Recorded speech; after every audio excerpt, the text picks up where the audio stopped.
I completed both Dying Light games and I don't think I will ever be the same again. I've compiled all 4 videos into one bingeable video for viewing pleasure, even though it might impact my channel negatively, so give the video a like to hopefully offset some of that. Either way, the plan was to rescript the first 2, although after watching this back, seeing the editing progression in just 4 videos is something I'd like you all to see as well. Enjoy the extra long video. So to start us off, our name is Crane, we are an operative for the GRE. As we are gliding down, we get stuck on our parachute from the top of the building, we fall down, we see that there's guys looking at us, we get hit by a bat, we shoot a couple of them, Jade's friend saves us, he dies, we pass out. After we wake up, we realize we just scared a bunch of kids, we run outside, we talk to a bunch of people we do not care about, and then we're tasked with our first objective. This is where we meet Raheem for the first time, the little shit. He takes our radio, we're convincing him to give it back, and he sends us on a little task. We get out of the elevator on the upper floor and witness some absolute carnage. We clench our assholes as we walk over to this baby stroller. Baby! There's no baby. Aww. We talk to the GRE for a minute before we hear somebody calling for help. We grab our first weapon, which is a metal pipe, and we quickly sprint over, open the door, and beat the living shit out of this zombie, netting our first achievement, kill your first zombie. When we get done talking to this guy, he tells us he wants us to craft a medkit for him, so we get some duct tape, some alcohol, some gauze, and we loot around a little bit as well, here and there, just to get a couple extra things. After we're done collecting all of those things, we craft the medkit, netting our next achievement, which is craft your first item. We give this guy a little bandage on his arm, and we pretty much just leave the situation after that.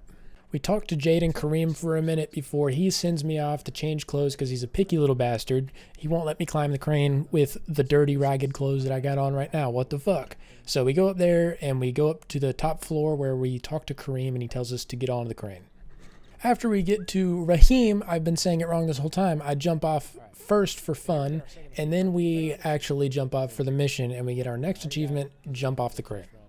Then we gotta do a little parkour test from Raheem after we've just broken our ankles jumping off of a crane, for fuck's sake. I hate doing this parkour mission, but we gotta do it. It's small, it doesn't take too long, but God, it sucks. When we get to the top of the crane, we have our first seizure from the zombie bite that we got at the very beginning of the game. This is our first introduction to the drug antizin, which prevents us from turning into a zombie. Then we break our ankles. Immediately after breaking our ankles, we run down to the quartermaster and we skip everything that he says and we grab everything out of his inventory and we go talk to the guy so we can go outside. After being sent outside, this is where the real fun begins. We start looting everything within a 10-mile vicinity and we kill everything that is on top of this bus. We get like 30 zombies and we kill every single one of them. I'm not sure where the actual achievement pop footage is for this. I looked everywhere, but we got the 20 kills without taking any damage from this. After we get done with that, we go talk to Zere about getting some antizin and find out he's a scientist working on a cure and that antizin is not a cure, it's just the best the GRE could do. After this, we go talk to Spike and he gives us some firecrackers so that we can go arm the car alarms for the night mission, which is the last thing that we need to do to finish the prologue. We go and complete this safe house, we go and kill a bunch of zombies, we loot a bunch of shit, and then we get tasked to talk to the GRE once a fucking again, and then we spend the next like hour and 30 minutes killing a bunch of zombies and looting a bunch of stuff, and here's a little montage for it.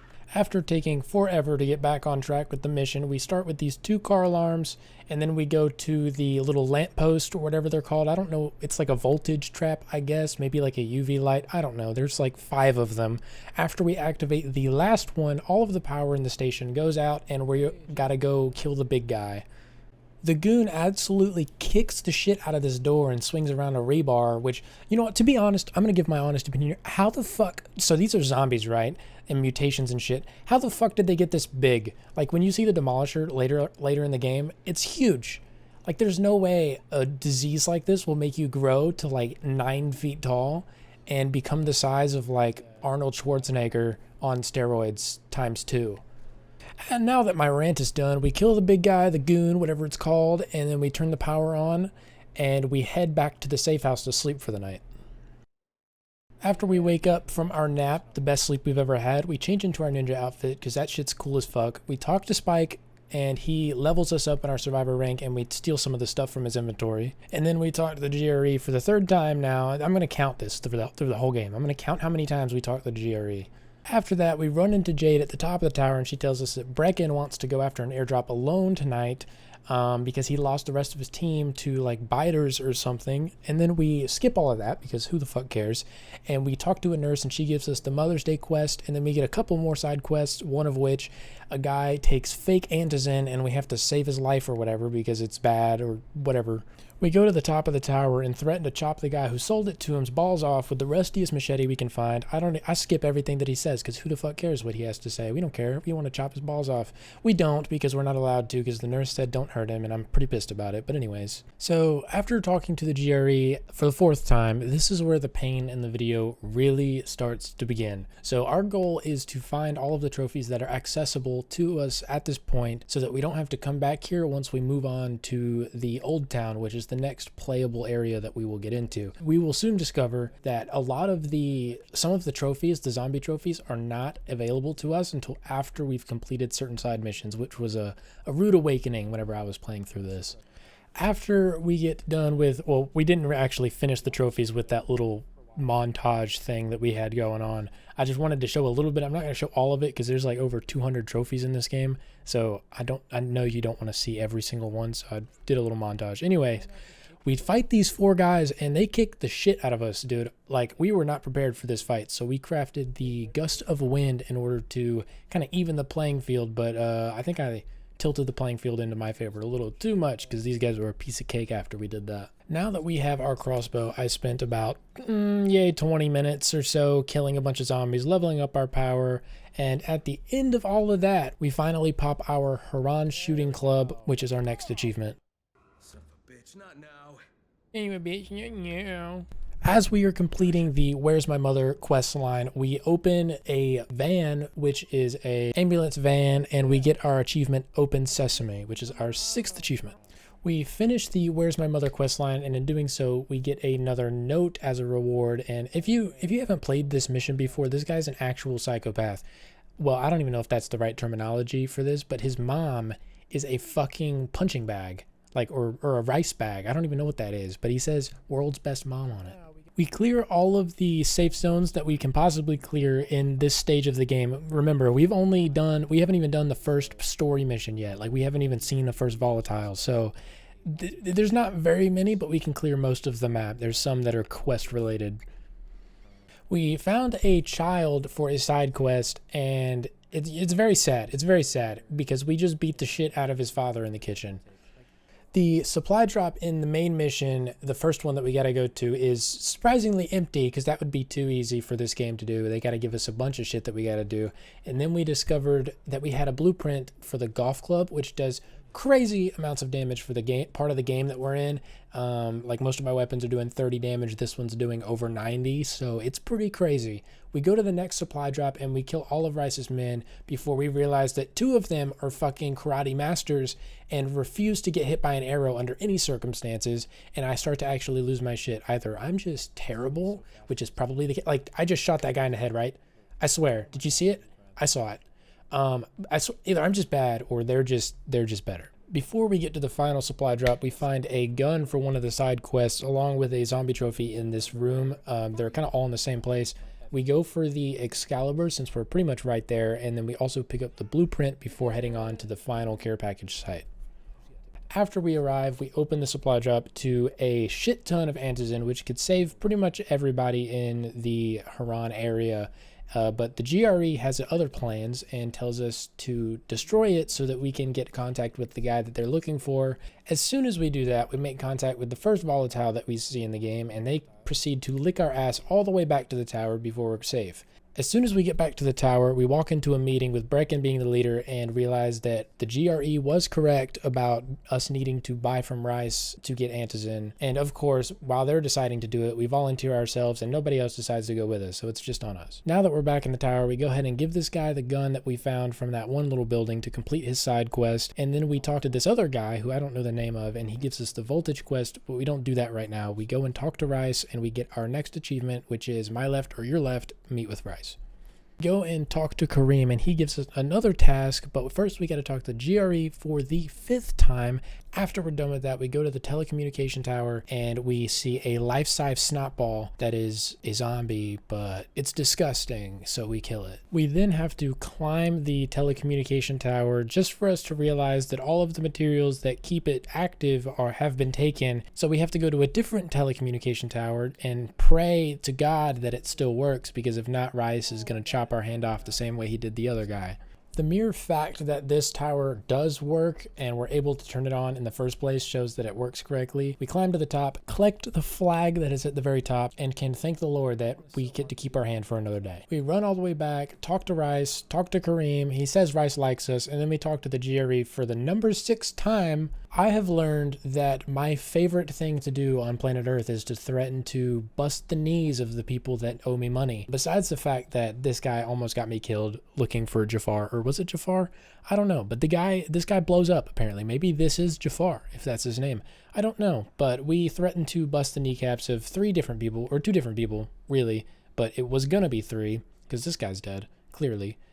We clear out the camp for this guy, and then we talk to the final resident that we need to talk to, and then we run back to Rais's camp. I lied about running back to Rais's camp. We had one more guy to torture, and this was him. While we were in this area, however, we went ahead and collected some lavender along with a zombie trophy that we needed. The lavender is for a side quest that we had already picked up earlier on in the game. Many side quests later, we finally get to the voltage side quest and we liberate these little outposts or whatever, and then we come here and we have to wait until night in order to claim this little area, turn the electricity back on. After we do so, we also pick up a note, by the way. After we do so, we get the achievement electrocute 5 zombies simultaneously or at the same time, which is great. We are on our way back to the tower when Kareem calls us and tells us, hey, you're not done yet. We still need your ass to do some shit for us because we have endless missions for you to do before we reward you with anything of value. This guy had taken out Rais's entire team, and we needed to get some blueprint or whatever, an envelope with blueprints in it, and we also get our first assault rifle during this.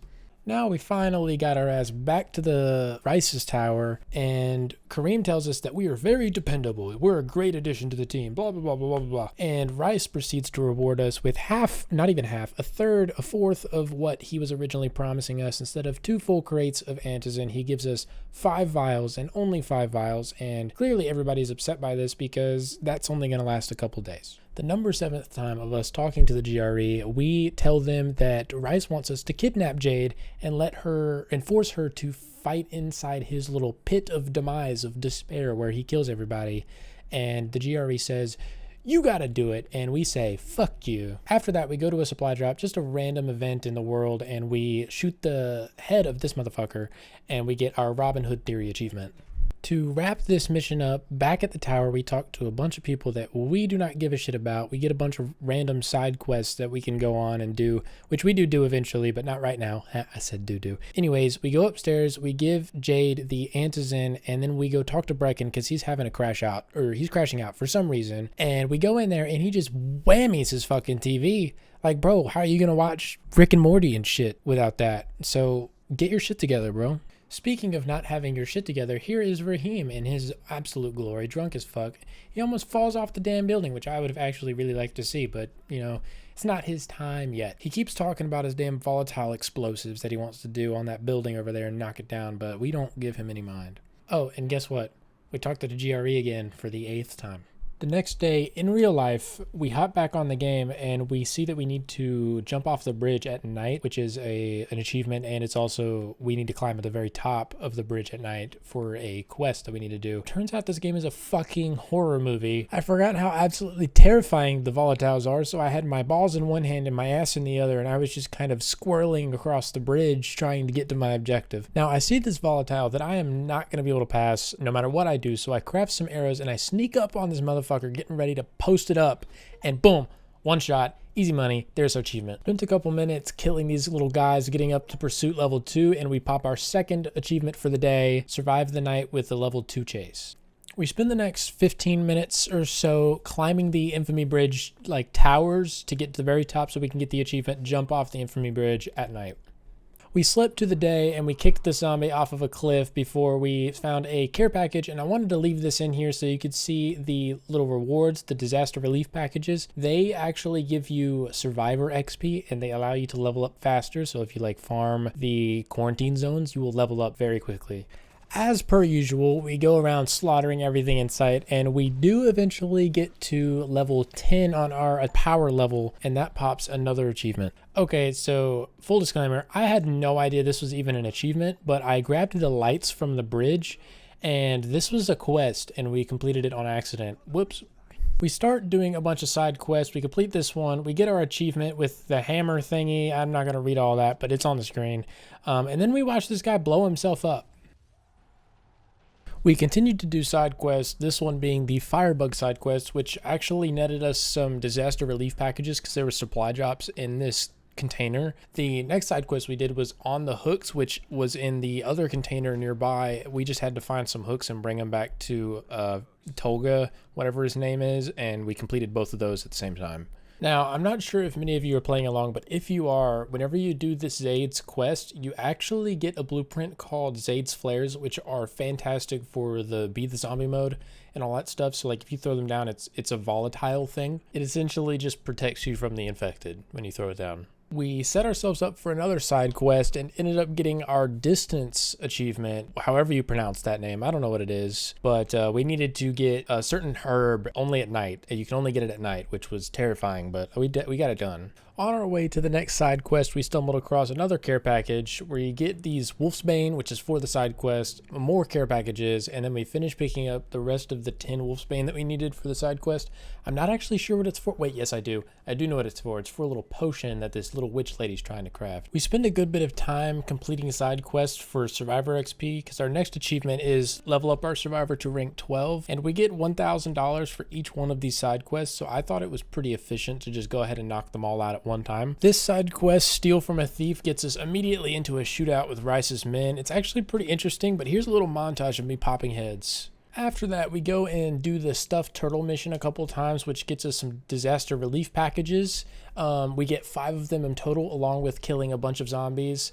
And then we loot these boxes in this back room and close the door behind us so no infected can get to us. It's pretty much free loot right there. After we sent that zombie to outer space, we complete the side quest. We go talk to Jade, and she tries to shoot us with a gun, not actually, and she says that she sees something going on at the school. She tries to get kinky with us, and we shut that down immediately. We make it into the school, and we kind of run around like a headless chicken for a while before Rais's men show up, and we just dome everybody in sight. This poor guy didn't even see it coming. We get the keys to the basement, and we get lost about 8 times before we actually make it to the basement doors. I realize I'm a god at this game, and I just dome heads like it's nothing. Jade calls us a fucking oaf because we're getting the container open. What the fuck is an oaf?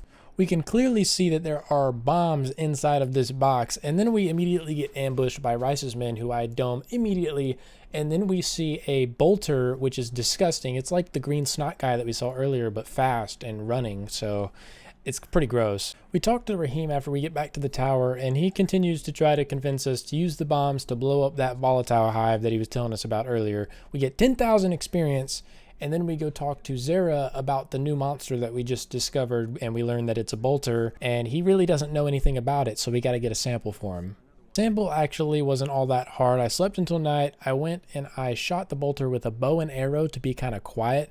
Little did I know, it alerts everything in my surrounding area and starts a chase, and the volatile scared the fuck out of me, and I sprint out of there. I get out of that bitch so fast, oh my god. Meeting back up with Zere, and we give him our samples, and he discovers that not only is the bolter tissue toxic, so if we install it on a weapon, it becomes very dangerous, it has an effect on the zombie DNA and causes mutations, which is what he discovers here. He then tells me that all this data can't be transferred over the phone, and that I need to go and run all this data to him, which is going to take probably the whole story. We make it to the location of the objective and find 2 guys laying on the ground face down. Of course they'd be face down. We flip them over and notice that none of them are Raheem. We get into the storage container and clap these motherfuckers before a giant fucking snotball shoots us again.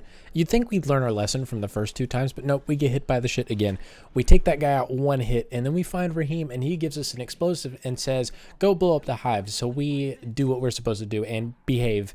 And then we jump into a bunch of piss water and get into the hive after that because we'd want to sprint off all of the piss water. We plant the explosives. 2 of them, only 2, surprisingly. I don't know how 2 of them break a building, and then I break my ankles. Again, why does this happen in every video? Then we make it back to Raheem, and this is the saddest scene in the entire fucking game. Raheem turns into a zombie because he was injured, and he didn't tell us about it. So he is now a runner, which is essentially a baby zombie. They have the most energy, and they haven't been beaten down by the virus just yet. Now that Raheem is dead, we are told that we cannot tell Jade just yet, but skip that fact. We got another achievement, get our survivor level to rank 12, which is great because we also unlock the grappling hook, which is like the best thing in the entire game. We get back to Brecken and we start talking to him about Raheem, and Jade walks in the middle of us discussing Raheem's death. Zere is also going through some fucking turmoil and gets abducted by Rais's slugs. Slugs? What the fuck? Anyway, I take these bitches out. This guy tells us that they took Zere and drove away, and I'm like, what the fuck? So I go and run over to the place, but before that, I kill a bolter. Anyway, we make it all the way to Rais's place, and we go ahead and snipe everybody.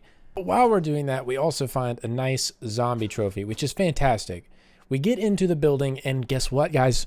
Guess what? The 10th time! Oh my god!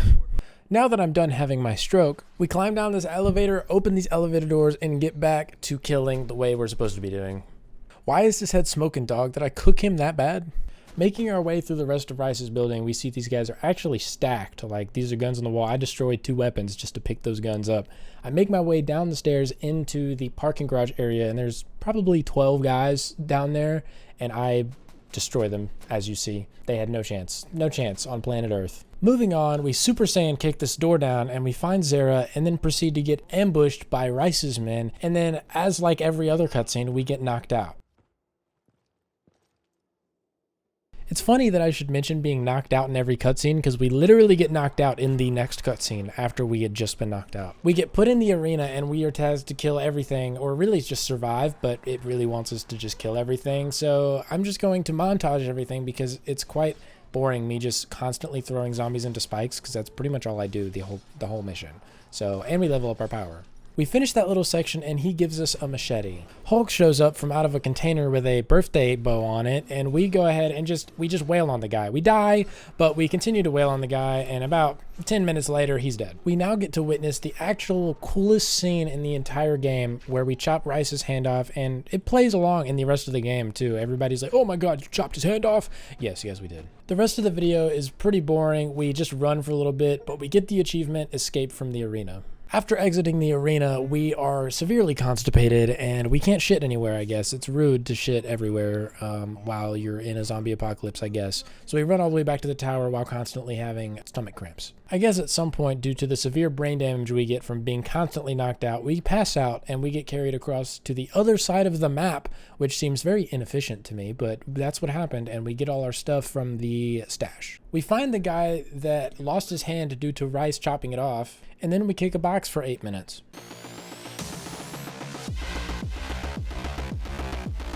We get the developer weapon, which is the Korek machete. It's not, I don't know if it's considered a developer weapon anymore. It's more like a special weapon. And then we find the brother of the guy who lost his arm to Rais. We do a bunch more side quests. I decided to leave them out because none of them were really that interesting, except for this one quest where we had to blow up the tunnel entrance, and it actually translated into the rest of the game because we're able to go through that tunnel now. We find a couple more zombie trophies, a group of drunk people around a table, which is pretty not very interesting, and then we go and do the little like jump, smash the head attack, I don't know what it's called, and we get the high flyer achievement.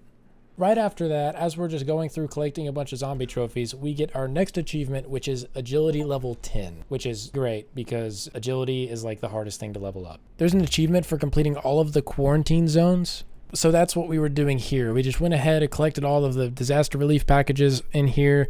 We opened a chest and we got our achievement for opening 5 GRE chests in the quarantines, which was pretty easy to get. This quarantine wasn't actually all that hard. We completed it right there. Next, we completed another side quest where we got ambushed by Rais's men, which didn't really matter. We went over to the stuffed turtle to complete this one. I know I'd already done it, but for the sake of me remembering which ones I did, I went ahead and did it again. Now, for this medical supplies mission, the bandages and meds, this one was actually pretty, not hard, but I had to look up the location where I can find the syringes and stuff. I don't think this location actually gave me all of the ones that I needed, but I had to look it up. So if you're stuck on this one, just look it up. There's some certain medical areas that you need to go into to actually get the loot from this, but yeah, just look it up. We finished 2 more side quests before we actually finished all the side quests that are in the slums area. We've got plenty to do in the old town, don't worry, but that's all for this one. I just wanted to give you a prime example on how fucking terrifying this game is. Just take a gander, take all of this in real quick. Is this not straight out of a horror movie? With my brand new pair of underwear, this is where we get started on the hardest part of the slums area. This is the last trophy that we needed, right? It took me hours to find. You wanna know why? I wrote out everything that I needed to find. Somewhere along the way, my ADHD mind crossed it out. I couldn't figure out which one I was missing, so I had to retrace all of my steps to find the last one. Now, what you see here is me getting the rest of the flags in the slums, which didn't take that long. There's only 13 of them. And then we go and get the notes in the slums. Now, this took a little bit longer. There's a little bit more of them, and they're kind of more spread out. But overall, it wasn't all that bad. Here's the finished product. If you'd like to find these for yourself, there is a great forum post that you can look at. They have everything that you need to find listed and how to find them. There are 2 trophies in this mission before we get to the old town. We go to the sewers, we find those 2 trophies, and then we make it to the old town. Getting to the old town also gave us another achievement. All right, per your request, I am finally leaving all of the trophies in. This is a montage and me kicking some guys off of a building. So it actually took about 6 hours to get all of these trophies. Some of them are locked behind a side quest wall. So I have 95 at the end of this rather than 100 or 97 because there's 2 of them in the antenna area, which we don't get to until like towards the end of the game. We throw the zombie off of a building and this guy does a comically funny fall. To be honest, I was laughing my ass off when I saw it. We get another achievement. Some of these trophies are in really fucked up spots. For example, I got stuck in this building and I had to chop the knees off of all the zombies around here, which was, I mean, not too bad, but like still. Also, to further explain the reason why I keep the story missions and I explain through the story missions is for people that haven't played the game and don't want to feel left out, like they don't know what's going on. So I leave it in there so that everybody knows what's going on to a point. And it's also a part of an achievement, so it's necessary to go through the whole story as well. So that's why I'm leaving that in the video. I don't know why I decided to get all the trophies and do all the safe zones before actually doing any of the missions in the old town. It's kind of my thought process just to do everything that I can do in the start. We also get an achievement here, but just to do everything from the start and then go back and do everything after. Anything that's left over, I can do. We talk to Troy and she gives us the radio so we can talk to Jade, and she says that we remind her of Raheem, which is fucked up. They then send us to the university to look for Jade, but of course she's not there, but there are about 9 side quests there. Once we make it back to Troy, we see that the GRE has been outed for using the virus as a military weapon. We also learn that they are planning to blow up the city because they claim that there are no more survivors left in the area. We get down to the sewers and we have to fight a couple things to get all the way through it, and then we come in contact with this guy named Michael, who then gives us explosives and we get ready to blow shit up. We get told to put these explosives on the stove, not really sure how that works, and then the game tries to pull a fast one, but I'm just too quick for that shit. We plant the other explosive and then a fucking baby. Oh my god, dude. In game, they are the equivalent to babies crying in real life. It is the most ear-piercing thing on planet Earth. Of course, we put that motherfucker to sleep real quick, permanently, and we get our other achievement, Quiet a Shrieker. Turns out we are fat as fuck and we make this elevator fall to its doom. We pick up Michael's radio because he's having a party with the infected. We make a smiley face in the building and the military blows it up. This is also where we get our next achievement, the smiley face one. I guess I got bored here because I started killing people with throwing knives, and we get our next achievement, kill 50 enemies with throwing weapons. We get to where Jade wants us to meet up and see that she is taken, so we go to Rais's barracks and we swim through some more piss water. water before we destroy a bunch of his dudes. We go inside and see that Jade is very clearly unwell. He sends in a bunch of zombies, but they get wiped out pretty quickly. Jade passes out, and Rais gives us one antizen shot, even though we both need it. I start tripping absolute balls, and I'm just gliding through the universe. I open this door, and Jade is a zombie, but it turns out I'm still hallucinating, and she gives me an antizen shot. I wake up still choking her. Rais sends in his men to kill us, but she kicks their ass, and then inevitably turns into a zombie.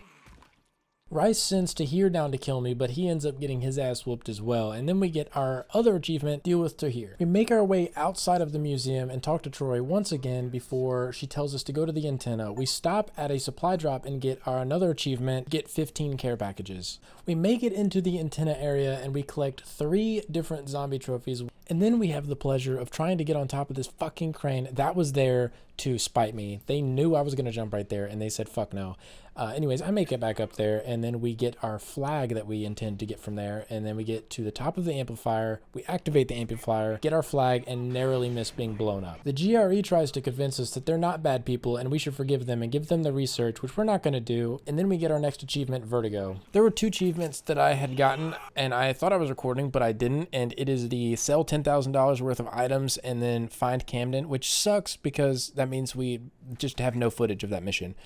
It wasn't very interesting to begin with anyways. It was just us in a building killing things, so, you know, we can skip that.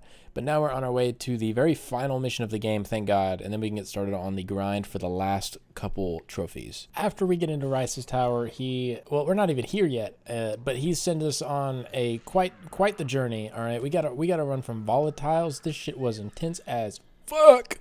So I'm just going to play it through with some bomb-ass music so you can just listen to it and watch me shit my pants in real time.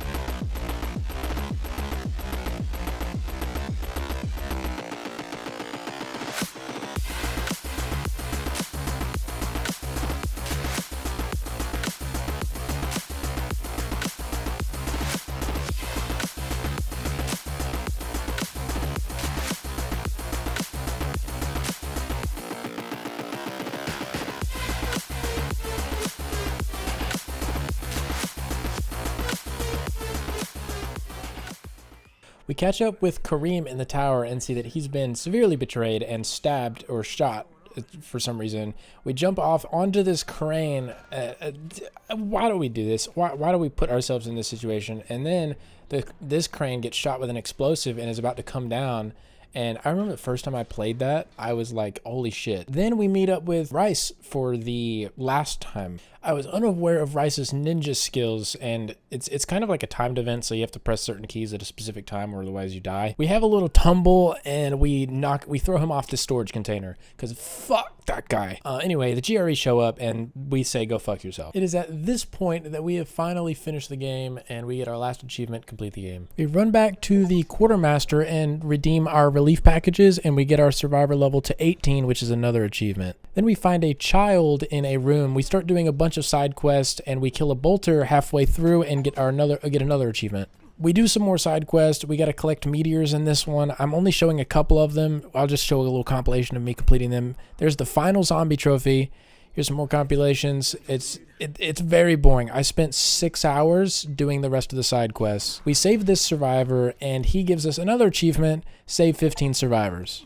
After that, we do, however, complete a really good side mission. It's called The Troll. I would recommend everybody complete this. You get the Angel Sword mod, which is probably the best mod in the game for your weapons. So if you haven't done it yet, I recommend go doing it, because that shit is OP. 6 hours later, 4 migraines and 2 STDs, we finally complete all of the side quests. This is the part of the game where I really just wanted to pull my hair out, all right? I was losing my mind trying to figure out or trying to get 4 people in the same game, because I would get into games and there'd be 4 people in them, but we would just stand there and do fucking nothing. It took me forever to find 4 people, and even then we didn't. We got an achievement here for completing a quest. I joined while they were completing, so it was like easiest thing I've ever seen. There's modded weapons now, and we kept getting interrupted by hunter invasions, So I couldn't do quests that way, so it just wasn't working. And then people would just leave in the middle of a quest. So getting 5 quests done with the same 4 people was just, it was awful. It was terrible. It doesn't work.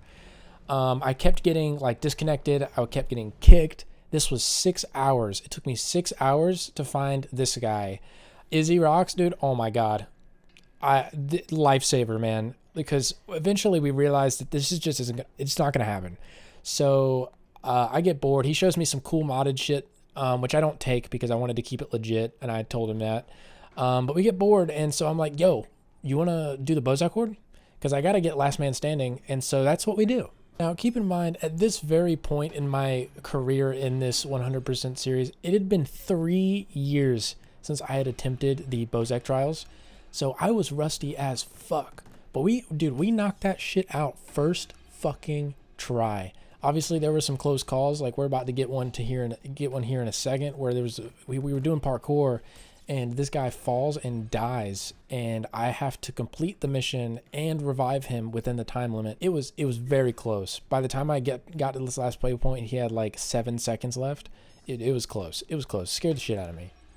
If you would like to know how I complete the Bozak Horde on my own as well, because I have to complete it 2 more times after this one, because I need to get the arrow blueprints and stuff, and the just for completion's sake, I wanted the arrow blueprints. Oh wait, no, that's an achievement too.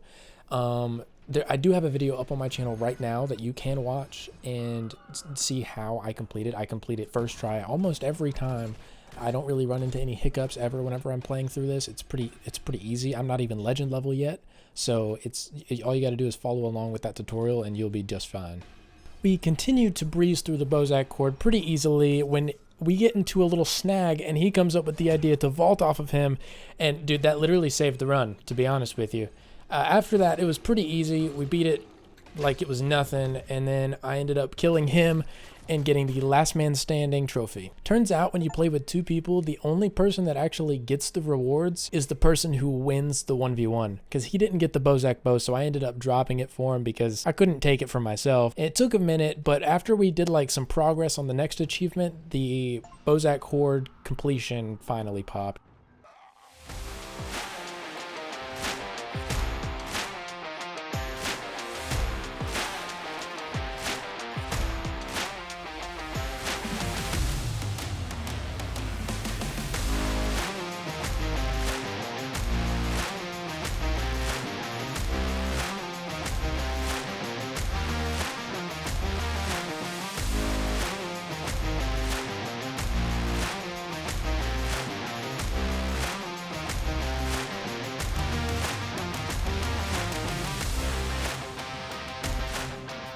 Now, after a couple hours of kicking zombies off the top of a rooftop, the trophy finally popped for kill 100 enemies by kicking them off of rooftops. About an hour later, we finally complete all the collectibles. Oh my god, I wish I had just single footage to show how long this took, but since I kept like going back and forth, it's all split up and everything, so I don't know exactly how long, but I would say it's in the double digits for how long it took me to get all the collectibles. Here is the list for everything that is completed if you want to see what it looks like fully done. I think I might have stopped recording before I got this achievement, but right after this video, I got the Gabriel Sword achievement. I told this guy I was doing a video, so he said, "Chat, watch me do a barrel roll," so I decided to leave it in the video. We end up getting 4 players in this lobby, and we just run through the stuffed turtle mission twice. I'm surprised it didn't take 5 times. It only took twice, and it was easy as cake after that. It completed straight away. I believe this is the proven fastest method to get this achievement because the stuffed turtle is one of the easiest quarantine zones to complete in the first place. But yeah, there's our achievement right there. I ended up playing with Izzy Rocks to complete my competition challenges. We ended up getting Lucky 7 and Haran Athletics, and that was it. The next super easy achievement that we needed is the barbecue achievement. We just crafted burning throwing stars, set the zombies on fire, and then used our throw ability to throw them into spikes. That one took about 10 seconds. Now, we got 2 achievements here. I can't remember the names, but they'll be up on the screen. I couldn't figure out how I wanted to edit these, but this is the mission that I got the trophies on. After that, we run back to the tower, and this is how I got my other achievement, which is blind 15 or 25 volatiles. I can't remember. 25. I just run outside, blind them, run back in. Sometimes I kill them. It's pretty simple, not complicated. After we complete the last quarantine zone, we get our achievement complete all quarantine zones. I would like to point out that in the midst of getting my electricity achievement, I maxed out my power levels. So now we are a max character, you know, except legend levels. If you would like to know the best method to get this achievement, I recommend going to the old town, going to these electric traps, and just activate them. The zombies literally run into it, and there's that achievement. I always like go into a game aspiring to 100% complete it, and then I just get so fucking tired of it and stop. Okay, so now we are on the light trap achievement, and I've noticed that it works best on volatiles. If you do it on normal zombies, it doesn't really work. I don't know why, like, or normal, like, it doesn't really work on normal virals. It has to be volatiles, so just keep running up there, reactivating it, get another volatile on you, and then reset. And this is how I get this achievement, essentially. It's the easiest thing I've ever done in my life. Now we are going from the easiest achievement to one of the hardest. So to get Rais's men, you have to start a new quest, or a new game, per se. And then you want to start that new game at the quest line, A Pact with Rais. Now, the reason you want to do this is because there's a 100% chance that a random event will spawn. Now, what you want to do is you want to wait until Jade calls you and finishes talking. Don't leave until after she finishes talking. Once you do, go to the waypoint and you will find some random event. If it is not Rais's men, then quit the mission and restart. Moving on to the Bozak Horde, we had 2 more achievements. We needed the electric and the exploding arrow. Now, the first run that we did was some ass, bro. We didn't get a single one of those, but it turns out the second run we did was flawless, and we got literally everything that we needed, even the incendiary arrows, which wasn't an achievement, but I still got it. So hell yeah! With 30 seconds to spare, it was a pretty close one. Not gonna lie. Rise and Shine, we finally make it into the following, which is my favorite DLC, and this achievement pops before we even jump off, but we get it. We make it into town, and we talk to a bunch of guys, and they send us on a mission to get our first car, which is my favorite fucking part. We immediately start running over zombies, so much so that we kill 500 zombies with our car. Now, I'm leaving out a ton of content from this DLC. I don't want to spoil it for anybody, even though whenever we get to the final mission, there's an achievement there, so I kind of have to spoil it. But for the actual campaign, I'm not going to spoil it. We spend a ton of time killing these volatiles because it levels up our faceless rank, whatever it's called. I don't even know what it's called, but oh, I died here. Oh, that sucks. Anyways, volatiles level you up very fast. We level up our car some more. We level up our mother level some more. And then we also go and attend a meeting, but not before we absolutely plow this fucking bolter. This guy got fucked.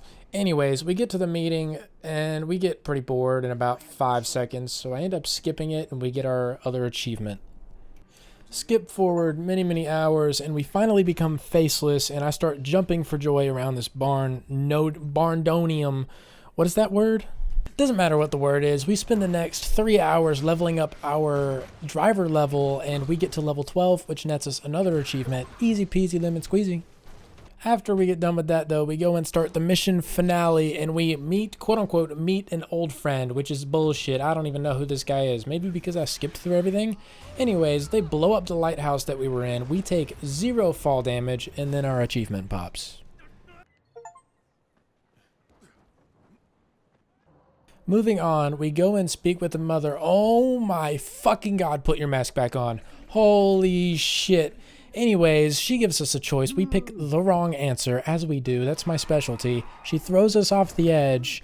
We stand up, and our next achievement pops, which is make a decision, or whatever it's called. Now, there are only 2 more achievements in the following that we need to complete. Destroy 50 scarecrows with your car, which this one takes, oh my god, dude, I was driving around in circles forever trying to do this one. And then kill a demolisher, which honestly, it took me a while, but only because I kept trying to do it with a low-level car. After I leveled up my car enough, it was a breeze. To get us started with Hellraid, it's actually a pretty boring DLC. It's just constantly killing things. It's the same thing over and over again. Turns out you can't actually get any of the collectibles at the start of the game. You actually have to finish the first story thing, although it's really just the arena, but like with a wizard in it. So I have to complete all of that first, and then I can finally start collecting trophies. Thank God. The first mission is actually really fucking easy. I just kind of skip through all of it. I kill the zombies, of course, and the skeletons, whatever. Blah, blah, blah. We summon the boss and take him out pretty much within the first, like, I don't know, 5-10 minutes maybe. It didn't take long at all. We saved this wizard guy from these little crystal things. Don't know what they do. I still don't know what they do. I kind of didn't listen to him, so it doesn't really matter, I guess. But we release him. He takes us back to the little outpost area, and he tells us about this raid mode and all that shit. And then for the first achievement, we just continuously jump off 3 times to get our next one. Now, for the collectibles, it actually wasn't that complicated to find because since the arena is the same all the way around, they're all in the same spot. And it's like, all you got to do is use your survivor sense, and it's pretty fucking simple. All you got to do is use your eyeballs, and they glow orange, so it's kind of hard to miss. We get this wand thing. It shoots fire. It's kind of cool. Very useless, but kind of cool. We get level 10 Hellraid, and then we get 3,000 coins in one run after that one. And then at the very start, we get the next achievement. We speedrun this next raid because there's no achievements we can get during this run.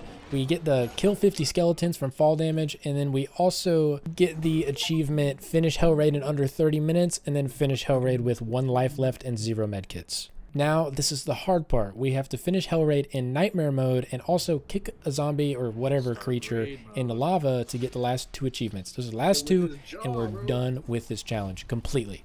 Problem is, I forgot that I had dropped all of my medkits for the achievement before, so I started this with 0 medkits at all. We were just stuck. We had none, so we were praying and hoping to God that we would get some early game. Now, the hardest part about this whole thing was actually the last part. Well, that guy just went fucking flying. But actually, the last boss arena, it was very fucking difficult. There were very many times where I was very, very, very, very close to death and almost lost. And then, after finally killing the boss, there were zombies stuck in the roof. Spent about 35 minutes trying to kill them through the walls in some way. I came up with the great idea to blow myself up to reset the area because I just killed the boss, and it worked perfectly. We get done with that, we clear everything out, and we get our last achievement. As per any story game, it starts off with the prologue. This one, however, isn't so bad, but it being my 4th time playing it now makes it borderline unbearable. With that being said, we talk to Spike. Yes, that's Spike, the last game, and he teaches us the lay of the lands, how to do things like find things, craft, explore, etc. We find some honey, some chamomile, and we craft some medicine, granting us the first achievement, craft your first item. The rest of the day is relatively straightforward. We follow Spike like the lost puppy we are until we arrive at this gated entrance. We make it into the garage and get told to search the house. We obey and we open containers just to find that there's nothing in them. I'm just kidding. We see this newspaper sitting suspiciously placed on a table and we check it out. Good thing we did though, because this is the first of 2 hard missable collectibles. Moving on through the house, we find some soap, rags, and a refrigerator with nothing in it before we find this Party of 2023 poster. This room could not get more eerie even if it tried. A dozen people probably died here. I don't like it. Get me out. Spike says he's leaving because he's starting to get worried about us, and we're just like, okay, that's fine. We check out some wine, dreaming about the good old days, before we discover this record player with Who Do You Voodoo in it. If any of you know, this is an Easter egg from the Dead Island franchise. After we stumble into this room that really puts the vibe into the Dying Light world. I love this part. We find the last of the 2 hard missable collectibles. That's very hard to say, but that's all the hard missable ones. Anything further that we miss, we can just join someone or start a new game plus. We catch up with Spike as he's drooling at the sunset. He hands us a bat and a beer, and we straight chillin' after that. As we're just sitting around having a beer, he tells us that he found the guy we're looking for and that he's in Villador. Spike and I part ways and we make our way out of that area. We leap off the nearest cliff and we swim to the closest house we can see before destroying our first guy, our first little dude. We go inside thinking it was 100% clear and start looting, minding my own business before this happens. Oh my Jesus Christ, it scared the fuck out of me. Holy shit. I physically just lurched from my chair. With a new change of clothes and a nice adrenaline pump, we make our way to the next objective, making a metric ton of noise and still somehow not waking these zombies up. Because I'm not being quiet. No shot these zombies don't hear me jumping on top of these cars. After 1, 2, or 12 jumps, we make the mistake of getting a little bit curious. Oh shit. I left the missionary on accident. But After replaying that entire parkour section, we finally make it to the building we needed to go to. We go inside and follow these footprints to a dresser. We move said dresser, we go in the room and try to use the radio. We go to turn on the generator and this missile shoots out the sky. We quickly dispatch of said missile, turn on the generator, and head back to the radio. After heading into the room, we get told to sleep, but while we are sleeping, we start to have nightmares of our lost sister Mia. I skipped the cutscenes though, because who cares? Rising and shining our way to the radio, we put our frequency in so we can talk to the informant that is supposed to help us find our sister. He tells us to meet him in the metro tunnels, but before we do that, we stop at the church right after the zip line to pick up our third and final collectible from the prologue. We spend an ungodly amount of time killing zombies, watching their heads explode, which is way too fun. Anyways, at the end of it, we got kill 20 zombies without taking any damage. After we make it to the metro tunnels, we immediately get attacked by a volatile, but luckily someone saves our life. Hooray! Oh. We progress through the metro and go through a combat tutorial before getting the GRE access key. Once we have that, we finish going through the tunnels and escaping to Villador. We wake up in some random church afraid we're getting baptized without our permission, but before I can even finish that thought, they're dragging us across the floor, they put me in a noose, and were hanging me. It's okay, I didn't need oxygen anyway. Someone always comes to save me at the perfect time. When we finally get control of our character again, we search the room and find a playing card collectible for the Demolisher. We finally come face to face with the open world, but Hakan doesn't allow us to enjoy it for more than about 2 seconds before rushing us off mumbling something about a biomarker. On the way to get one, I find the Living Dead Girl collectible. We also find our first piece of military tech, but we don't get to keep it sadly. It gets too dark and the infected start coming out, so we run for the hills with the infected close on our trail. The church won't let us in without a biomarker. Then this dickhead turns off the UV lamps, so we head to someone close by who almost lets us die before letting us in. We use the military tech we gathered earlier as a ticket into this dude's house and he accepts. This guy doesn't have a biomarker like we were hoping, so we have to find another way to get one. Until then, we put on this tape, put on our pilgrim outfit, and go to sleep. When we wake up, it's still dark outside, but Hakan wants us to meet him at the abandoned hospital. We find our way in through this bus on the side of the building. Once we do, we find the Harsh Letter Goodbye collectible and make our way to meet Hakan. He sucks at picking locks, so we had to do it for him. We climb a little before finding our way down some stairs. Zombies look pretty cute when they're asleep. After sneaking past all of those zombies, we meet up with Hakan, and honestly, I would have rather blown my own head off. This guy would lose a race to the slowest sea slug, an army of snails, a man with no legs. I could go on. This guy's slow as fuck. Pick up the pace, buddy. 2 decades later, we make it to the elevators, but my fat ass makes the elevator crash. With no way to get back up, we open the hatch, drop into the elevator, and as I go to open the door, this motherfucker comes to sniff my ass, and I was not okay with it. After that guy runs away with his tail tucked because he's scared of big boy Aiden, I sneak past this group of zombies and finally get my grubby little hands on this inhibitor and a piece of armor. I meet back up with this little shithead and he gives us our biomarker, which hurts a lot, I think. We start to turn, so Hakan shoves us, telling us to get to the sunlight. We get this little jump scare, and we book it the fuck out of there. Bro goes absolute apeshit on this poor fellow right before he and I have a heart-to-heart, and he tells us how to use the binoculars. We finish up that mission, and that unlocks us co-op mode, which is important because I'm playing with a friend through most of this 100%. We also get the achievement, join a co-op session. After roughly 30 minutes of looting, mostly just crafting materials, we get back on track and head to the objective. Once we've made it into the Bazaar, we get the achievement, enter the Bazaar. We talk to a few guys, get a few side quests. We also find Carl's Journal number 1 and Carl's Journal number 3 tapes. I redeem Hakan's Crossbow DLC from my stash, not realizing it's absolute garbage at this point in the game. Then we grilled a goat. What do you mean, bro? We just fucking cooked your goat. On our way to the next side quest, we stumble upon this building. It had a hidden safe code behind a dresser with a night runner's generator as well. We take the safe code to open the safe, which is 101 for anyone wondering, and we got an inhibitor from it. The council has made the executive decision to leave all or most of the looting out of this video. Otherwise, it would be long enough for you to live a full life, die, get reborn, and you still wouldn't have finished it. We did, however, get our first piece of exotic armor here though. We talked to this fucker after all of that, who long story short has infected dye in his water supply and leaves it out for people to steal. To end it all, he's no longer living. Damn, you set the motherfucker on fire. Yeah, bro. I cut off his legs. And then we saved this lady's husband from dying. I was running for my life from some volatiles and stumbled upon this military crate that contained an exotic weapon and an inhibitor. I was just chilling before... Oh my god, he is right up here. Oh my god, he just dropped down in here! We finally make it through the night, having died about 30 plus times. After we wake up, we get the achievement, survive your first night. But I'd say survive pretty loosely. We get back to the bazaar and find Carl's journal number 2 tape that we missed first go around. Then we make it to the only windmill that we could climb at this stage and got the achievement Activate Your First Windmill. These next few clips are the definition of our friendship. Well, what the fuck is wrong with you? I get here first and you're gonna fucking take it from me, you shit. I didn't do shit. You fucking bitch. It asked me to fast travel. Oh shit. That's what you fucking deserve. That's what you deserve, Jacob. Fuck. I will hurt you.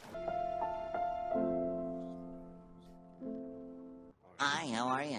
Shortly after some minor shenanigans, we find a GRE crate with 2 inhibitors, then we find the This Is the End of the Beginning collectible, and we thought it was a great idea while doing the Diva side quest to go into a GRE quarantine zone during the day by the like super fast effective. Oh god, there we go. Jacob, what have you gotten me into, you fuck? Oh my god. Why aren't we doing this at nighttime? After a solid lesson learned, we finish up the Diva side quest, and Ben clearly has some objections to being serenaded.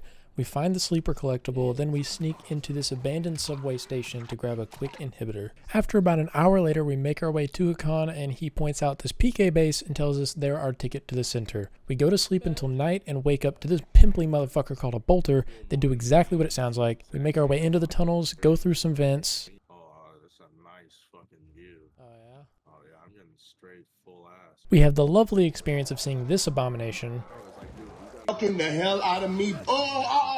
I'm new, bro. Moving on, we murder this motherfucker in cold blood. We make it to the waypoint, and Ader and his fuck buddies show up to take us hostage. Waking up in the chair, they accuse us of killing this one dude and stealing the Lazarus before we tell them we're a pilgrim, so they use us to find the one who actually did it. Now, coming out of the room, this is the guy we should have talked to first. I stare right at him. He's the one that starts the carrier quest line, which is locked out after a certain mission, and we missed it. Talking to Hakan, we tell him Ader said he'll let us through to the center if we can find the Lazarus. He tells us to find someone named Hubert. Slight detour though, we do this combat challenge and get to test out the new guns released in an update since we haven't played this game since we beat it on launch. They're pretty rad. We talk to a guy also waiting on Hubert before some dude announces we're here and he takes off running. We follow and find him at the entrance of a GRE quarantine. He thinks we're going to hurt him, however he says he isn't the one who took the Lazarus, but reluctantly tells us someone tried to sell it to him. Would have been good information. Upon nightfall, we enter this GRE quarantine, looting and killing everything in sight, getting a few good rewards in the process, such as 4 inhibitors, a collectible, and some crystals. We find the Essence of Survival side quest and immediately complete it because we already had what she needed, which was lavender. You must complete this quest for the collectible Recipe for Turn Me On. Entering a second GRE quarantine, we grab all inhibitors and loot. Before we make our great escape, however, we get to the final floor and realize we fucked up. I catch a glimpse of this volatile and say a quick prayer. Oh, Jacob. Oh, they're coming. We have 3 of these UV lights. Go on, go on, go on, go on. Oh, Jacob.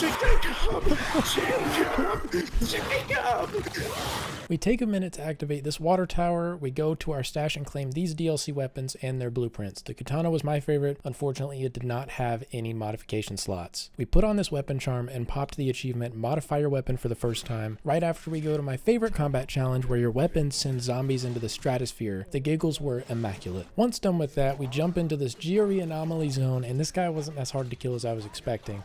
Defeated, we hop into this container, open this inhibitor crate, and receive our next achievement, Defeat Your First GRE Anomaly. Almost immediately after, we decide to pick a fight with some volatiles. As the cowards we are, we hide in the top of this tower so we can still hit them while also being protected, mostly. I kill my first volatile, netting the achievement, Kill a Volatile.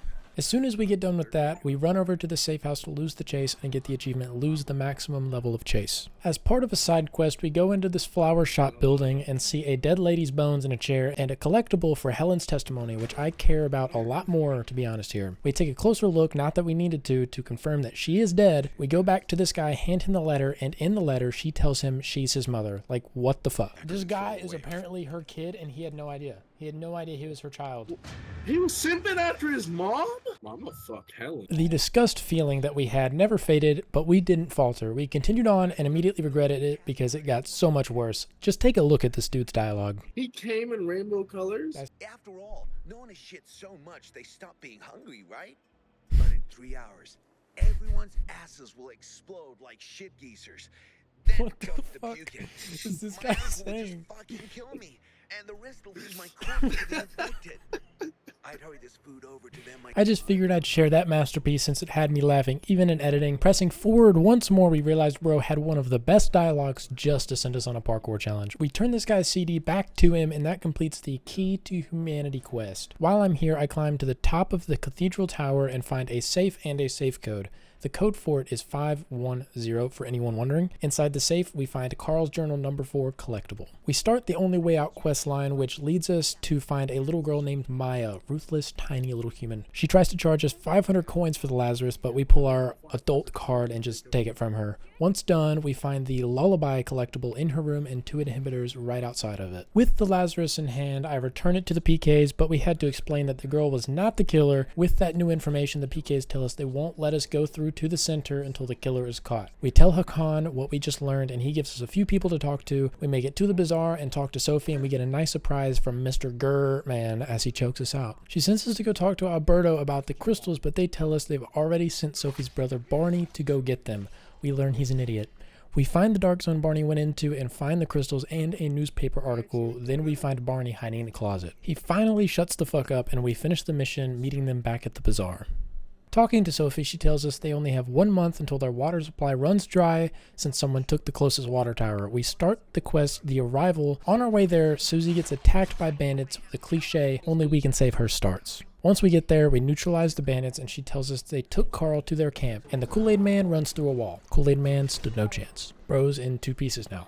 We search the bodies for the bombs, but they've all been taken. We start the next quest called The Raid. We meet up with Sophie and her bed friends, and then quickly take out this anomaly and get a quick 2 inhibitors. We claim this windmill, then Sophie gives us her entire life story that we do not care about. She sends us in solo to fight her battle, like, dude, you have 9 guys back there, at least send them. The fuck? We jump straight into the heat of the bandit camp and start slaughtering these dudes. We clear the rest of the guys and climb to the top of the building. About halfway there, however, we come across the Cheatkins Revelador tape. Finishing the journey, we find the military airdrop at the top that gives us our first actual piece of military tech. After raising the flag for the objective, we get the achievement, Clear Your First Bandit Camp. Moving on, we release the guy that was captured, and he tells us the crystals are here, which is great news. We radio Sophie and get no response, so we assume the worst. We make it to their hideout when suddenly we have to choose between Sophie or Ader. Obviously, we chose Sophie. We make our way into the main room and see bodies everywhere. We zipline across once outside and find Sophie in Barney's room with an inhibitor right outside. Barney catches us talking to Ader and sends Mr. Gurman after us. We take him down with relative ease and head to Sophie's room. We bargain and we agree to help her with water for passage to the central loop. After completing that mission, I head to the top of this highway and activate the Night Runner's safe house. We also loot this military supply drop as well, giving us another military tech. We spend about 3 hours doing some side quests which aren't really important to our journey here, so I leave them out except for this windmill. We finally make it to the water tower and disable 3 explosives. Once at the top,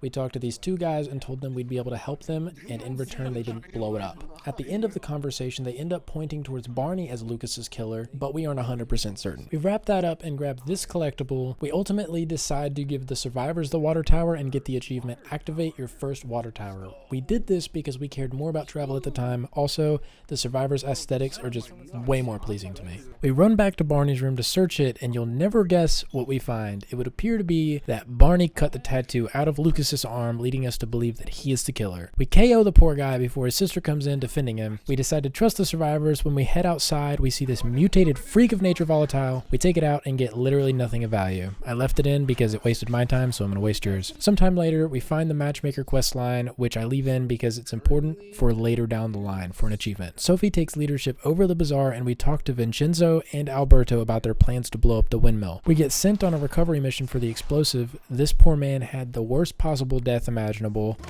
Oh, nice. However, the mission itself took no time at all since our knives do 300 plus damage this early in the game. Handing the bombs to Alberto, he then sends us to Killian's humble abode to steal fertilizer to make more explosives. We meet Alberto at the windmill. He gives us more bombs, and I grab 3 inhibitors stashed in the hideout. We talk to Alberto, who's snoozing on the job, and realize these explosives were not enough to finish the windmill, so we head back up on the struggle bus because this parkour was not the easiest thing in the world. After planting the explosive this time on a timer, we barely make it back before the windmill collapses.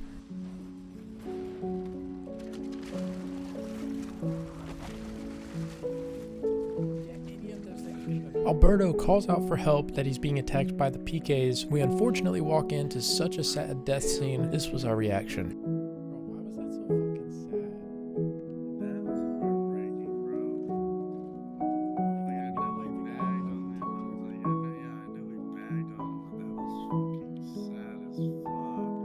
I apologize if any tears were shed in that last section. With no time to cry and hold hands, we push forward. As we arrive back in the bazaar, the PK have been terrorizing innocent people. We dispatch them accordingly, preferably with a couple missing limbs in honor of Alberto. We take a break from the main story and head over to the Bloody Ties DLC because we wanted to see what it was about. After entering the arena and beating the sense out of people, this random fellow with a skull mask shows up and does villain things, as they all do. After all of that, we get the achievement Meet Skullface. I don't end up continuing this DLC until the end of my run, however.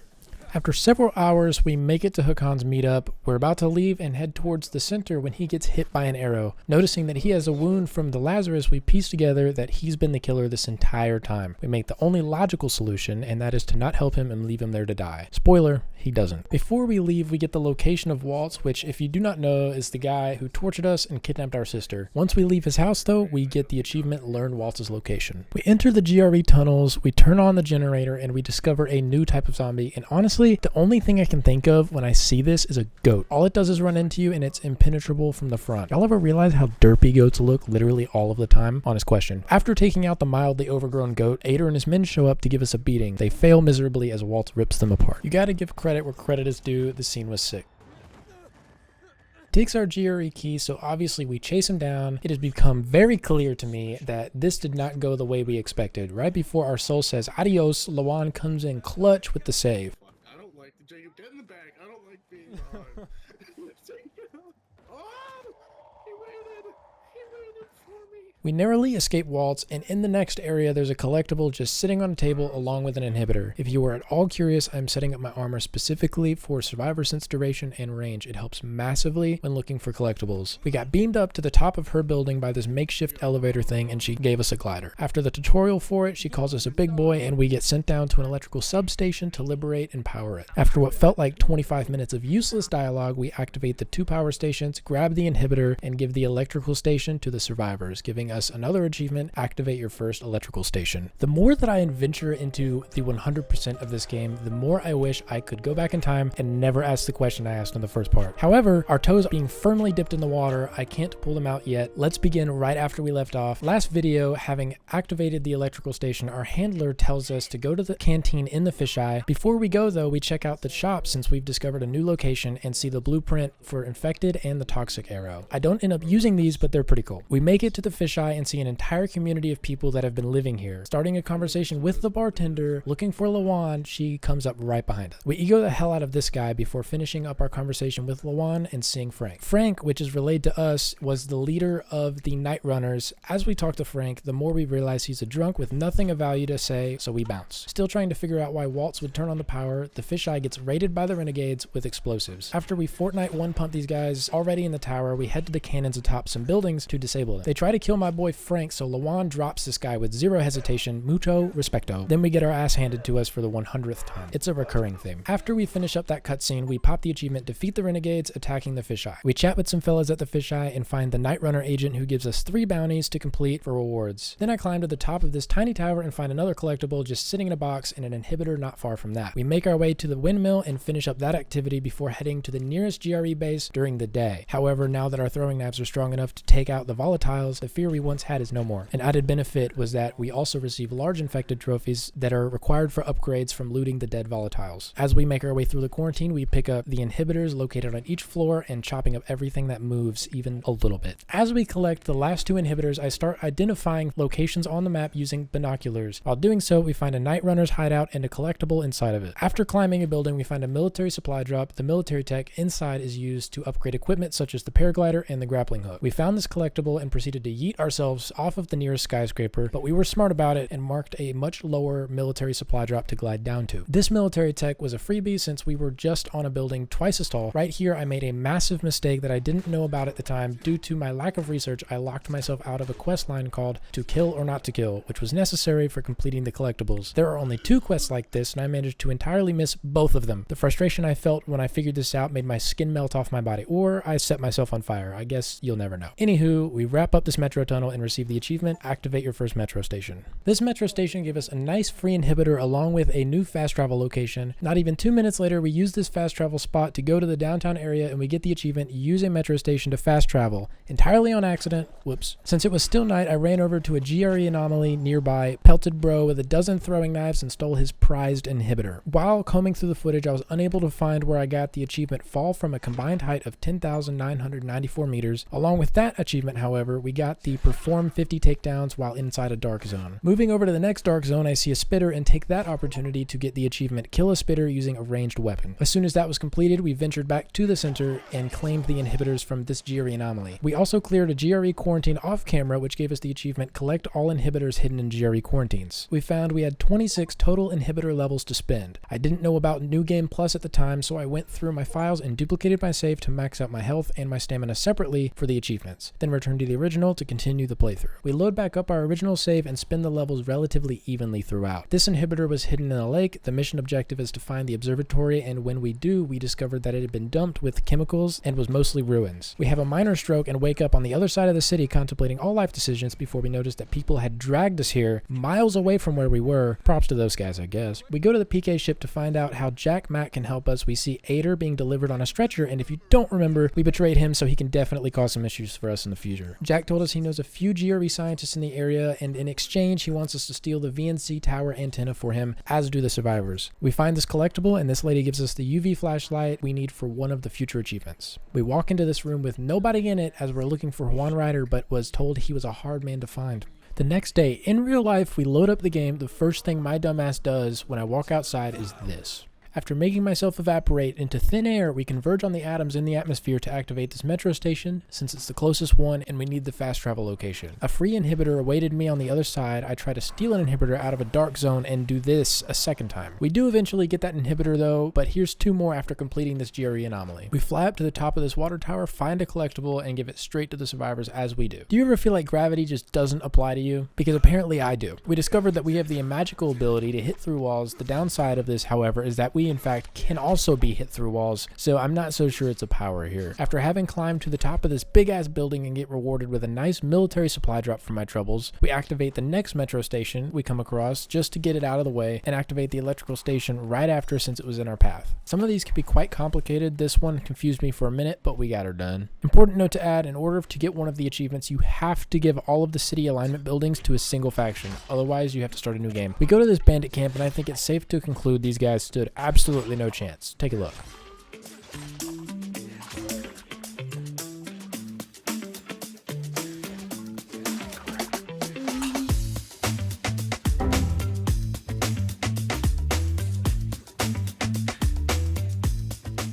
I glide my way to 2 military supply drops and managed to find an exploit to get to the top of the third using the paraglider. I died twice. The third drop did have a nice inhibitor inside waiting for me as I got there. I attempted to do it again with the next tower over, and well, it didn't go so great. One more metro station down, we go to attempt my biggest nightmare. Massive, red, swollen, probably has many STDs, mutated volatile. Terrifying, mostly because of that last one that I mentioned. I was most regretful of this occurrence. Anyways, moving on, we start using a ranged weapon. It happens to be the pistol you get from the armory side quest. We do switch to our crossbow roughly halfway through to finish off the achievement.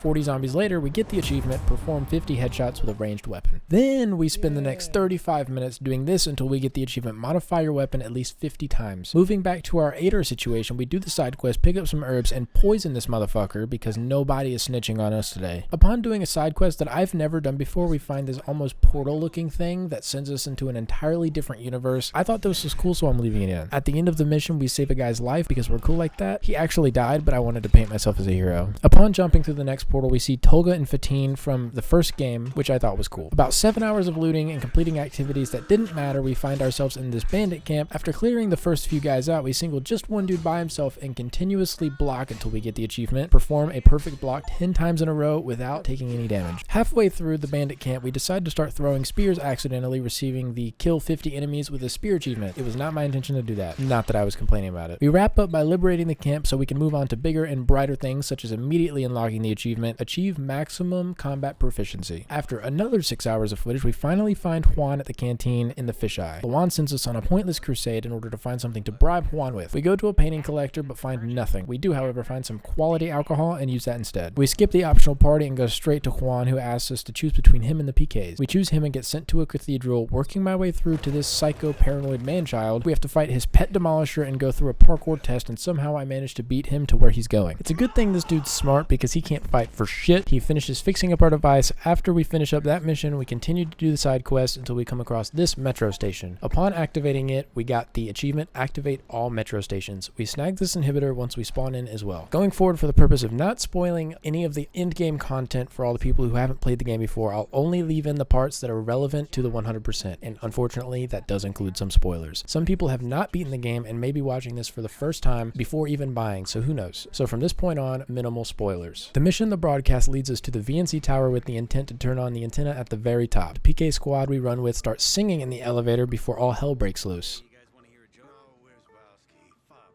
please. I'm begging you. I'll give you my last clean pair of undies if you spare us another one of your jokes. Where's Wowski?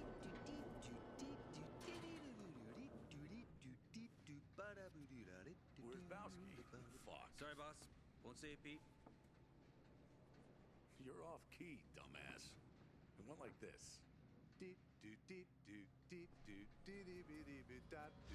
After clearing that up, we retrieve the grappling hook and continue our journey to the top of the tower. 98% of that was just straight up parkour. Trying not to fall to our death, once at the top, we go just a tad bit further to the top of the antenna and activate it. There's a large game-changing decision to make here. We go with the survivors because personally I like them much more, and Frank's little inspirational speeches on the radio are just ridiculous. We get the achievement, restore the broadcast tower, and we figure out Lawan has an interesting way of showing appreciation. That or she has a crush. She sends us to grab her shoes from her apartment because apparently we destroyed hers, and we take these 3 inhibitors. We do find the shoes along with an interesting surprise being that she and Hakan used to be bed buddies. Poor lady, I'm surprised she didn't get the ick from the way that man walks. Lawan is now upsetty spaghetti at us for seeing that picture, so we got to her rooftop and had a quick heart-to-heart that I skipped because I couldn't care less. Frank tells us he has an idea for how we might be able to find our sister. Since we were so high in the air, I decided to glide over to the next radio tower and activate that. And if you don't know, these radio towers show all inhibitors located in the district on the map, making them very easy to find. We decided to go for the last few free roam achievements, so we make our way to this windmill after searching forever for it and receiving the achievement, activate all windmills. Directly next to the windmill, there was the final military supply drop. Upon opening, we received the inhibitor and the achievement, open all airdrops. Now that we don't have to worry about free roam activities as much, we start doing a bunch of side quests to get agility experience. If you haven't played the game before, you probably don't know that this takes forever. Agility is the slowest to level up. The reason for focusing on this now is I wanted to unlock legend levels so I could see how far into it we get by the end of the run. We finish a main mission, which I don't show because it has massive spoilers, but once we complete, we talk to Frank and he tells us we need to find someone named Veronica Ryan. When we finish talking to Frank, we receive 2 achievements, the first being learn the whereabouts of Veronica Ryan, and the second being achieve maximum parkour proficiency, which finally allows us to unlock legend levels. Let's go! Following this side mission objective, we find our way to this building full of bandits along with a radio tower that we activate before moving on. Once done with that, we follow these footprints in the building and it leads to 2 different bodies with dog tags that we need to collect in order to complete the mission. No.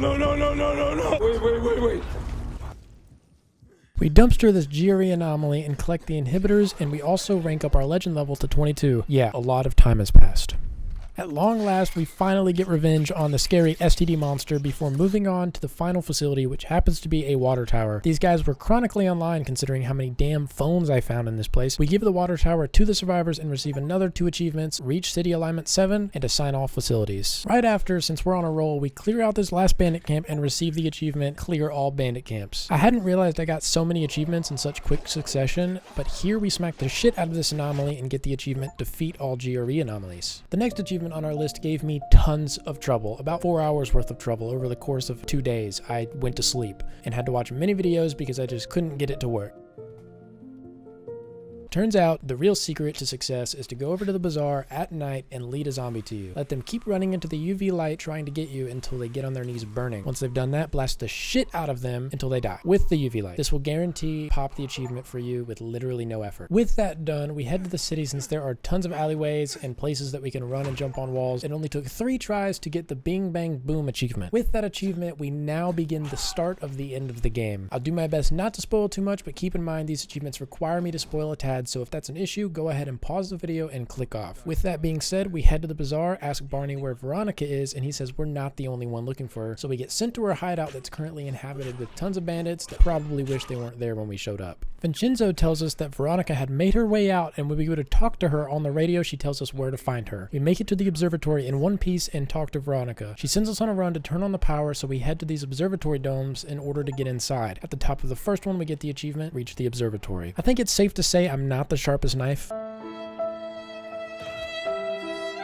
Moving on, once inside,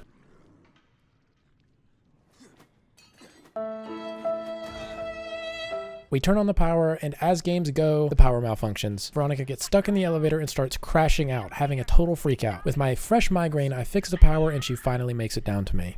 Aiden is so clearly tired of her bullshit at this point, I don't blame him at all. After the most awkward small talk of my life, we turn on the power at the bottom of the building, and I come to the crude realization that she and Hakan could be related. I sped this up 500% and it still wasn't enough. We do some more filler bullshit that just makes the mission longer and find out Veronica was actually the director, so she lied to us about who she is. We discard that information because fuck it, and we open this door. It closes behind me and starts the decontamination process, so we need to find one of those little sticks that protect us from the chemicals. I forgot what they're called. After the injection, some more random shit later, Waltz kidnaps Veronica. Oh boo-hoo, so sad. We find her, smack the shit out of Waltz, and haul ass to get the fuck out of the observatory. We fight Waltz for a minute or two, and to avoid spoiling the end of this mission, because I also like this mission, so I don't want to ruin it for someone else, we're gonna pretend we pass out right there and wake up after the missile strike, giving us the achievement, wake up after the missile strike. We get to the point where it tells us we're about to trigger the final mission of the game. Thank God, it's almost over. I believe at this point we're just over 60 hours in the game already. My delusion of my abilities went a tad too far this time, and I got smoked so hard. We get in this van and force this poor fella to take us to the stronghold. Once there, we penetrate the defenses and make our way to the leader of the faction. We side with Matt on this one. After doing so, we take care of his men that he sends after us and turn on the power to these generators in order to uncover this entire town buried underwater. Sometimes I regret doing this greatly because every time you do this, you unlock these new zombies that are exploding motherfuckers, and they're so fast and they explode you and they knock you all over the map, and honestly, it drives me a little fucking crazy. But with that being said, there's a ton of inhibitors here and crates and activities for us to do, so I don't mind all that much. We find Waltz's lab, which has 3 missable collectibles in it, so make sure you grab them while you're here or you'll have to start a new game. I was attempting to collect all of the inhibitors in the area, and let me just show you how incredibly annoying these exploding zombies can be. They're just always all up in your face, and if you're touching the ground, you have roughly 3 seconds before you get knocked around like a rag doll, unable to do just about anything. Moving on past a bunch of spoiler stuff, we finally make it to the X13 GRE base. Once there, we head inside and make our way to the X13 elevator, giving us the achievement, enter the X13 elevator. As we're sneaking through the base, we come to a room and Juan gets hit by an arrow. We go all Super Saiyan and in their pathetic excuse for an NPC. We check on the Juan and she says she's chilling. Moving further into the deep, dark, scary dungeon, we find some collectibles and our sister right after that. When we finish hearing Aiden scream Waltz's name, kinda kinky, we get the achievement, find your sister. We have a quote-unquote civilized conversation with Waltz, and then we kick his ass up and down the street before we start to run out of time and the missiles are getting ready to launch. Quickly running out of time, we tell Juan that the GRE device we were going to use to stop the missiles was destroyed in the fight, and then she has the fantastic idea of detonating them herself, so we obviously choose to save her and we get out of there just in the nick of time before the city is destroyed by missiles. Very, very sad. This part isn't scripted, but I'm just now realizing after rewatching this how absolutely fucking not gentle we were. Like, we literally were about to snap this girl's neck, and then we end up saving her. Good job, Aiden, I guess. We watch closely as the city gets blown to smithereens with a smile on our face because we love chaos. And now we have officially beaten the game, so now I don't need to narrate the story any further. Thank the Lord. This is the point of the video where the majority of our grind comes in. The part you're seeing right now is a small tiny portion of the collectibles I retrieved. The reason it's only a portion is that this video would be 40 minutes long if I included every collectible.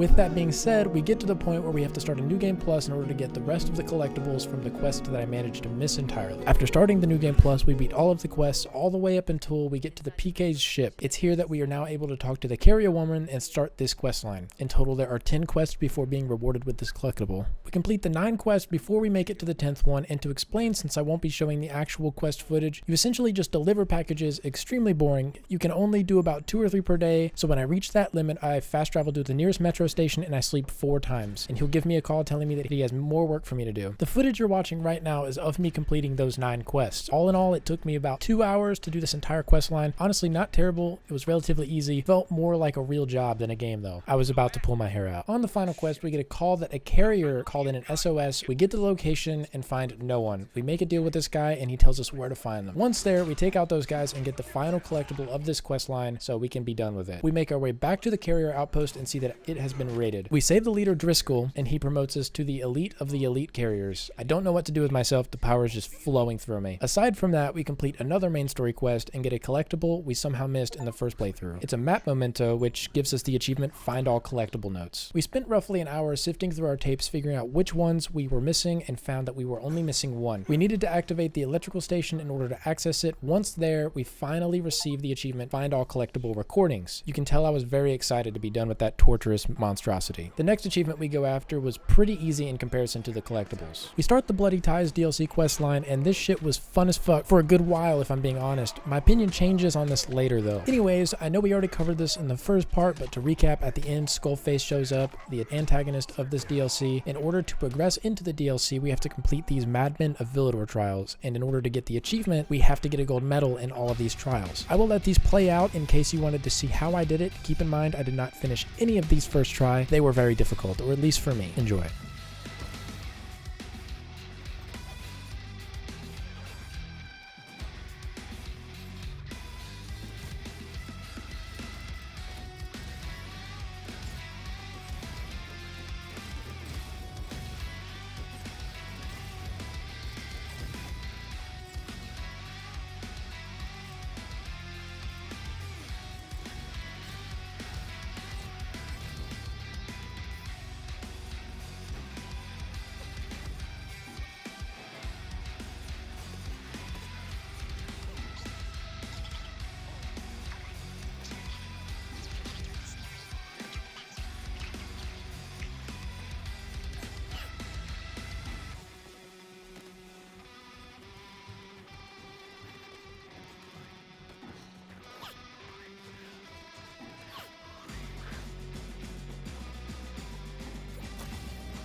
Now that we have the achievement, the Madmen of Villador, I can finally move on. There isn't really much of a campaign of this DLC, so we're going to skip a nice chunk of it. I'm not a fan. It was 99% filler, if you ask me. Anywho, we make our way to the transport van and get the achievement, Reach the Carnage Hall. Once there, we immediately start grabbing all of the collectibles in the starter area. There are a total of 36 collectibles in this DLC. I'm not going to show all of them because the journey to get them was not interesting whatsoever. We did the first mission and chose the name Night Runner. We eventually head to the start of the arena missions. There are 12 of these and we have to do them twice. Once normally and once for the gold medals. This was miserable. Get me out. I have to finish the DLC campaign in order to get started on the gold medals though. During the next mission, Skullface is about to kill Chiro, who is our quote-unquote buddy from early on. We stop him and kick his ass, but we don't kill him before finishing the mission and receiving the achievement Night Terrors. Working our way through the missions, we come to this one where we take down this challenger. He takes off his mask and reveals that he himself is Chiro, our quote-unquote buddy, so we kill him. Anyway, flushed with guilt, we get the achievement, Decide Chiro's Fate. I kid you not, 5 minutes later, we are tasked to take down Skullface. This fight was also not difficult at all, and at the end, we unlock the achievement, Defeat Skullface. This is the part I wasn't all that excited for. Although earlier on in the video, I lied just a smidge. These gold medals were actually pretty easy except for a few, most of which I completed on the first try. If you're doing these yourself, the parkour ones were the easiest for me, and the 1v1 type arenas were easy, except for the one containing the volatile. 10 out of 10 did not not enjoy that. I'm not exactly sure how to edit this to encompass how happy I was when I completed it, so I'll just cut it up so you can see the gold medal at the end of each one. Now at the end of this, we got the achievement, earn a gold medal in all Carnage Hall shows. We find the last collectible for this DLC. Keep in mind though, in order to find all of them, I had to do a portion of the side quests in order to gain access to them. Once done with that, we head back to the city and start grabbing the graffiti. This one almost made me give up. I'll only be showing a few, but this one took over 8 hours to accomplish.